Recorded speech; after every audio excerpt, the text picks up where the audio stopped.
Hi hello నమస్తే. నేను మీ కట్టా కార్తిక్. సంక్రాంతి పండుగ భోగి మంటలకు ఆంధ్రప్రదేశ్ సిద్ధమవుతున్నటువంటి వేళ వైసీపీని మాత్రం కారు చీకట్టు వదలటం లేదు. ఇవాళ రెండు షాకింగ్ న్యూస్లు. ఒకటి, రఘురామకృష్ణరాజు గారి కేసులో A2గా ఉన్నటువంటి ప్రభావతి గారికి హైకోర్టు ముందస్తు బెయిల్ మంజూరు చేయడానికి నిరాకరించటం. తర్వాత వైసీపీ కీలక నేత మాజీ ఎమ్మెల్యే చెవిరెడ్డి భాస్కర్ రెడ్డి కూడా ముందస్తు బెయిల్ ఇవ్వడానికి నిరాకరించడం. ఇప్పుడు చెవిరెడ్డి భాస్కర్ రెడ్డి అరెస్ట్ కాబోతున్నారా అనేటువంటి చర్చ కూడా నడుస్తోంది. ఆయన మీద పోక్సో యాక్ట్ ఉంది. జరగని అత్యాచారాన్ని జరిగినట్టుగా ప్రచారం చేయటం మీద ఆయన మీద పోక్సో యాక్ట్ నమోదు చేయడం జరిగింది. దీని మీద మరింత విశ్లేషణ తీసుకునే ప్రయత్నం చేద్దాం. నాతో ఉన్నారు ప్రముఖ విశ్లేషకులు సీనియర్ జర్నలిస్టు లలిత్ కుమార్ గారు. సార్ నమస్కారం. నమస్తే కార్తీక్. ఇప్పుడు చెవిరెడ్డి భాస్కర్ రెడ్డి ముందస్తు బెయిల్ని కోర్టు నిరాకరించింది. సో చెవిరెడ్డి భాస్కర్ రెడ్డి గారి మీద ఉన్న కేసు ఏంటి, ఆయన అరెస్ట్ చేసే అవకాశం ఏ మేరకు ఉంది? ఇక్కడ కార్తీక్, రీసెంట్ గా మనకు తిరుపతి జిల్లా ఎర్రవారిపాలెం మండలానికి చెందిన ఒక అమ్మాయి ఉంది, 14 years. ఆ అమ్మాయి మీద అత్యాచారం జరిగింది అనేసి, అంటే ఆ సంఘటన పూర్వాపరాలు కనుక్కోకుండా ఈయన ఏం చేశాడంటే, ఆ బాలిక చదివే పాఠశాలకు వెళ్ళి ఆ అమ్మాయి మీద అత్యాచారం జరిగింది, తాము అండగా ఉంటామనేసి ప్రకటించేసేసాడు. తీరా చూస్తే అది అత్యాచారం కాదు. తర్వాత పోలీసులు దాన్ని కేసుగా నమోదు చేసేశారు. తర్వాత ఎంక్వైరీలో అది అత్యాచారం జరగలేదు అని చెప్పేసి తేలిపోయింది. ఇతను ఆ విధంగా సంఘటన వివరాలు తెలియకుండా పబ్లిక్ లేక్ వచ్చేసి ఒక అమ్మాయి మీద అత్యాచారం జరిగిందని ప్రకటించడంతో పోలీసులు ఏం చేశారంటే పోక్సో కేసు చట్టం కింద కేసు నమోదు చేశారు. దాని మీద ఆయన హైకోర్టుకు బెయిల్కి కూడా వెళ్ళాడు. బెయిల్కి వెళ్తూనే ఆ బెయిల్ను కూడా రద్దు చేసింది జస్ట్ ఇంతకు ముందే. నాకు ఆ సంఘటన ఒక గుర్తు సార్. వాళ్ళ పేరెంట్ నేను పోలిని కూడా తీసుకున్నాను, చాలా బాధపడ్డాడు. అవును, జరగని అత్యాచారాన్ని జరిగినట్టుగా ఆ కుటుంబాన్ని రాజకీయంలోకి లాగి లాభం పొందాలనుకునేటువంటి ఈ రాజకీయ నాయకుల ప్రయత్నం చేశారు. అక్కడ హాస్పిటల్ దగ్గరికి వెళ్ళి స్విమ్స్కి వెళ్ళాలి, అక్కడ వెళ్ళాలా అని చెప్పేసి తిరుపతి మాజీ ఎమ్మెల్యే కరుణాకర్ రెడ్డి గారు వీళ్ళంతా ప్రయత్నం చేశారని జరిగింది. అక్కడ ఏంటో జరిగిందంటే, ముందు ఏదైతే వాంగ్మూలం ఇచ్చారో తండ్రి, ఇట్లా నా బిడ్డకి ఏం జరగకపోయినా కూడా ఈ విధంగా దుష్ప్రచారం చేశారు, సమాజంలో నా కూతురు అత్యాచారానికి గురైందని చెప్పేశారు, వీళ్ళు రేపు నా బిడ్డ బ్రతుకెట్లా అని చెప్పేసి ఆయన కూడా ఆవేదన వ్యక్తం చేశారు. అక్కడి వరకు బాగానే ఉంది. పోలీసులు కేసు కట్టారు. తరువాత ఏం చేశారంటే, వీళ్ళంతా మళ్ళీ ఆ తండ్రి దగ్గరికి వెళ్ళి మళ్ళీ అతన్ని ఏదో ప్రభావితం చేసి మీడియాను తీసుకెళ్ళి, లేదు లేదు ఆయన ఏం లేదు, చాలా మంచోడినా, ఆయన ఏం చెప్పలేదు, నన్ను వాళ్ళు ఇలా చెప్పమన్నారు అలా చెప్పమన్నారు, రెండోసారి మీడియాకు స్టేట్మెంట్ ఇప్పించారు. ఓకే. తదుపరి ఇవన్నీ చూసిన తర్వాత మొదట ఏదైతే వాంగ్మూలం ఇచ్చాడో తండ్రి, ప్లస్ ఇతను మాట్లాడిన మాటలకు ఎవిడెన్సెస్ ఉన్నాయి కాబట్టి, ప్రకటన ఏదైతే చేశాడో మీడియా సమక్షంలో అత్యాచారాన్ని గురి అవి చూసిన తర్వాత కోర్టు ఇతనికి ముందస్తు బెయిల్, ఎందుకంటే పోక్సో చట్టాలు చాలా కఠినంగా ఉంటాయి, అవి ఆ కేసులను కూడా త్వరితగతంగా తీర్పులు ఇచ్చేస్తారు. 1 year 2 yearsలోనే అంత కఠినమైన చట్టాలు పోక్సో చట్టాలు అన్నిటి. చిన్నపిల్లల విషయాలంటే కనుక కోర్టులు కూడా చాలా సీరియస్గా ఉన్నాయి. అది సీరియస్ చట్టం కూడా. అవును. దానికి ఆ కేసు నుంచి నన్ను బయటపడేయమని లేదా ముందస్తు బెయిల్ ఇవ్వమని చెప్పేసి ఆయన అడగడం జరిగింది. ఆ క్వాష్ పిటిషన్ కూడా ఇందాక కొట్టేశారు కేసు. ఇప్పుడు ప్రభుత్వం తను ఏం చేస్తుందనేది ఇప్పుడు మనం గమనించాలి. ఈ ఆంధ్రప్రదేశ్ ప్రభుత్వము మామూలుగా అయితే వేరే ప్రభుత్వాలు ఉంటే గనక ఇక్కడ బెయిల్ ముందస్తు బెయిల్ పిటిషన్ క్యాన్సిల్ చేస్తుందంటే ఇమీడియట్ అరెస్ట్ చేస్తారు. హైకోర్టు పోతాం, దానిలోనే అరెస్ట్ చేసేస్తారు, అయిపోతారు. ఇంకో కొన్ని అయితే గనక జైలు నుంచి బయటకు వచ్చేటప్పుడే పాత కేసులు ఏముంటే గనక ఆ పాత కేసులు అరెస్ట్ చేసేవాళ్ళు. కానీ ఆంధ్రప్రదేశ్ లో ఉన్న ఈ విచిత్రమైన ప్రభుత్వం ఏమిటో గాని అందరూ హైకోర్టులకు వెళ్తున్నారు, బెయిల్ కోసం ప్రయత్నం చేస్తున్నారు, సుప్రీంకోర్టుకు వెళ్తున్నారు, బెయిల్ కోసం ప్రయత్నం చేస్తున్నారు. తదుపరి నింపాదిగా వీళ్ళు అరెస్టుల కోసమని వస్తున్నారు. అంటే ఈ టైం గ్యాప్ ఎందుకు ఇస్తున్నారని ప్రజల్లో కూడా కొంత చర్చ జరుగుతూ ఉంది. దానికి కొంతవరకు అంటే డైరెక్ట్ గా ఆంధ్రప్రదేశ్ ప్రభుత్వం ఏం చెప్పట్లేదు, కానీ ఇండైరెక్ట్ గా ఇస్తున్నటువంటి క్లారిఫికేషన్ ఏంటంటే, అరెస్టుల మీద ఫోకస్ చేస్తే రాష్ట్ర అభివృద్ధి మీద దాని ప్రభావం పడుతుంది, వచ్చే కంపెనీ మీద ఆ ప్రభావం పడుతుంది. గతంలో ఇదే పని జగన్మోహన్ రెడ్డి చేయటం వల్ల అది బాగా నెగిటివ్ పోయింది. ఆంధ్రప్రదేశ్ అంటే అరెస్టులు అనేటువంటి ప్రభావం పోయింది. సో ఆ ఫోకస్ జరిగిన నేరాలు జరిగినాయి, ప్రజలు శిక్షించారు, సరే అయినా చట్టం తన పని తను చేసిపోయింది, కానీ దాని మీద ఎక్కువ ఫోకస్ ఉండకూడదు, అభివృద్ధి మీదే ఉండాలి అనేటువంటిది వీరి నినాదంగా. అసలు మీరు ఫోకస్ పెట్టద్దు, మిమ్మల్ని ఎవరు పెట్టమన్నారు? చట్టం ఏదైతే తన పని తాను చేసుకెళ్తుందో దాని పని చేసుకొనివ్వండి. అది పని చేయడం లేదని అర్థం కదా. ఇప్పుడు అరెస్టులు జరగకుండా వీళ్ళు బెయిల్ల కోసం ఇంత దూరం పరిగెత్తేంత వరకు పోలీస్ శాఖ సైలెంట్ గా ఉంటుందంటే చట్టం తన పని తాను చేయనట్లే లెక్క. ఇక్కడ ప్రభుత్వాన్ని ఏదో చేయమనడం లేదు, మనం ఏదో కక్ష సాధించడం చేయడమనో ఇంకోటి చెప్పడం లేదు ప్రభుత్వానికి. చట్టము తన పని తాను చేయాలి. హోమ్ మినిస్టర్ చంద్రబాబుతో సంబంధం లేదు, పవన్ కళ్యాణ్తో సంబంధం లేదు. ఇది అది పోలీసుల పని, అది పోలీసులు చేసుకుంటూ వెళ్ళాలి. ఇప్పుడు చెవిరెడ్డి భాస్కర్ రెడ్డి గారు ఇది పిటిషన్ రద్దు చేశారు. మామూలుగా అయితే కనుక ఇమ్మీడియట్ గా అరెస్ట్ చేసేస్తారు. ప్రభావతి గారు బెయిల్ పిటిషన్ RRR కేసులో ఆమె డాక్టర్ ప్రభావతి కూడా బెయిల్ పిటిషన్ క్యాన్సిల్ చేశారు. కోర్టులు చాలా కఠినంగా ఉన్నాయి, పోలీసుల కంటే కోర్టు చాలా కఠినంగా ఉన్నాయి. ఇంకోటి ఏంటంటే జగన్మోహన్ రెడ్డి ఆ కేసులో RRR కేసులో A3 ఉన్నాడు. ఇప్పుడు ఆయనకు నోటీసులు ఇచ్చి పిలిపించాలి కదా. ఈ తప్పులకి మీ పెట్టుబడులకి సంబంధమే లేదు. ఈ చట్టం ఏదైతే తన పని తాను చేసుకుంటూ వెళ్ళాలి. ఏదో మన అడ్మినిస్ట్రేషన్ లో భాగం ఇది. సహజంగా మనం రోజువారీ కేసులో చూసిందంటే పోలీసులు కొద్దిగా కఠినంగా ఉంటారు, వెంటనే అరెస్ట్ చేయాలని రాబోతాయి పడుతూ ఉంటారు. కోర్టులేమో బెయిల్ ఇస్తూ ఉంటాయి. ఇక్కడ కోర్టులేమో బెయిల్ క్యాన్సిల్ చేస్తూనే చాలా సీరియస్ గా ఉన్నాయి వాళ్ళ కేసుల మీద. పోలీసులు ఉదాసీనంగా ఉన్నారు. అది నేను చెప్పేది. పోలీసుల పని పోలీసులు చేయాలి, చంద్రబాబు పని చంద్రబాబు గారు చేస్తారు, పవన్ కళ్యాణ్ పని వాళ్ళ పనులు చేసుకుంటారు. ఇది చట్టం తన పని తాను చేసుకుంటారు. దానికి అదొక వ్యవస్థ కదా, తన పని అది చేసుకోవాలి. అది సక్రమంగా చేస్తుందని మనం ఎప్పుడు చెప్పుకోగలుగుతామంటే ఏవైతే ఇప్పుడు బెయిల్ పిటిషన్లు రద్దు అవుతున్నాయో వాళ్ళందరినీ ఇమ్మీడియట్ గా ఈ రోజుకంతా అరెస్ట్ చేస్తే ఎస్ పోలీస్ సిస్టమ్ బాగా పనిచేస్తుంది ఏపీలో అని ప్రజలకు ఒక మెసేజ్ వెళ్తుంది. సార్ ఇంకోటి కూడా ఈనాడు రాజకీయాలు మనం చూస్తూ ఉన్నాం.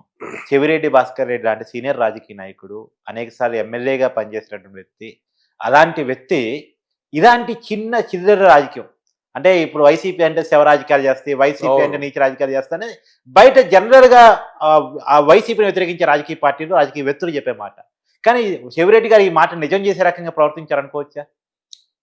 అంటే నిజమని కాదు ఇక్కడ, అంటే సందర్భం ఏదో వచ్చి ఆ సందర్భానికి మన స్పందన ఎలా ఉండాలి, మనం ఏం మాట్లాడాలి, ఆ ఇష్యూ ఏంటి అనేది ఫస్ట్ గమనించాలి. అవును, ఆ ఇష్యూని మనం సెన్సేషనల్ చేసి ఏదైనా బెనిఫిట్ పొందుదామని ఏదైనా ప్రయత్నం చేస్తే ఆ ఇష్యూనే మనకు సమస్య అయి కూర్చుంటుంది.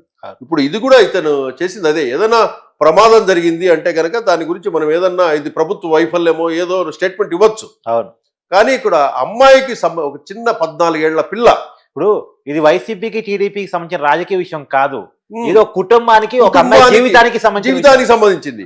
ఇప్పుడు ఆ అమ్మాయి రేపు సమాజంలో తిరగాలంటే మీరేమో ఇక్కడ ఏం చేశారు, మనం ఎప్పుడు చెప్పాలి ఆ మాట అంటే డాక్టర్ నిర్ధారించాక అవును ఆ అమ్మాయికి టెస్ట్ చేసి ఆ అమ్మాయి మీద ఏదైనా అత్యాచారం జరిగిందని డాక్టర్ ప్రకటించిన తర్వాత అప్పుడు ఎవరైనా ఇంకోటి అటువంటి అత్యాచారాలు జరిగినట్టు మామూలుగా అయితే హాస్పిటల్ వరకే ఉంటాయి, పోలీసుల వరకే ఉంటాయి. అవి మనం పబ్లిక్ లోకి వచ్చి చెప్పకూడదు. మన మీడియాకి కూడా చాలా ఆంక్షలు ఉంటాయి ఆ విషయంలో.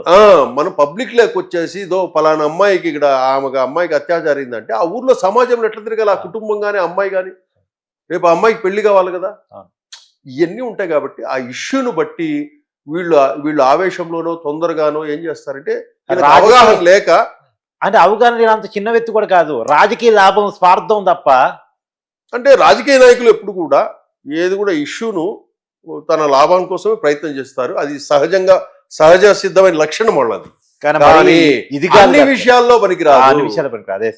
మీరు వేరే విషయాల్లో ఎట్లయినా మీరు చేయండి, కానీ చిన్నపిల్లల విషయం అమ్మాయికి సంబంధించిన రేప్ అనే ఇష్యూ కాబట్టి అది ఇమ్మీడియట్ గా పోలీసులు పోక్సో చట్టం కింద ఆయన పబ్లిక్ లోకి వచ్చి మాట్లాడాడు కాబట్టి కేసు ఫైల్ చేశారు. తండ్రి వాంగ్మూలం ఉంది. మళ్ళీ రెండోసారి ఇచ్చిన తండ్రి స్టేట్మెంట్ ఎవరు తీసుకోలేదు. కోర్టు కూడా first statement, parent first statement పరిగణలోకి వచ్చేసి దాని ప్రకారమే ఆయనకు ముందస్తు బెయిల్ క్యాన్సిల్ చేసింది చెవిరెడ్డికి. కాబట్టి పోలీసులు ఏం చేస్తారో చూడాలి మనం. ఇప్పుడు పోక్సో యాక్ట్ కింద కనుక చెవిరెడ్డి భాస్కర్ రెడ్డిని అరెస్ట్ చేస్తే అది నాన్ బెయిలబుల్ కేసు అవుతుంది, ఈజీగా బెయిల్ కూడా రాదు. సో కొన్నాళ్ళ పాటు కొన్ని నెలల పాటు తప్పదు. సుమారుగా ఈ ఒక 50-60 రోజులు లోపల ఉండాల్సి వస్తుంది. అంటే అదే నేను చెప్తున్నా, పోక్సో చట్టాలు చాలా కఠినంగా ఉంటాయి. అవును.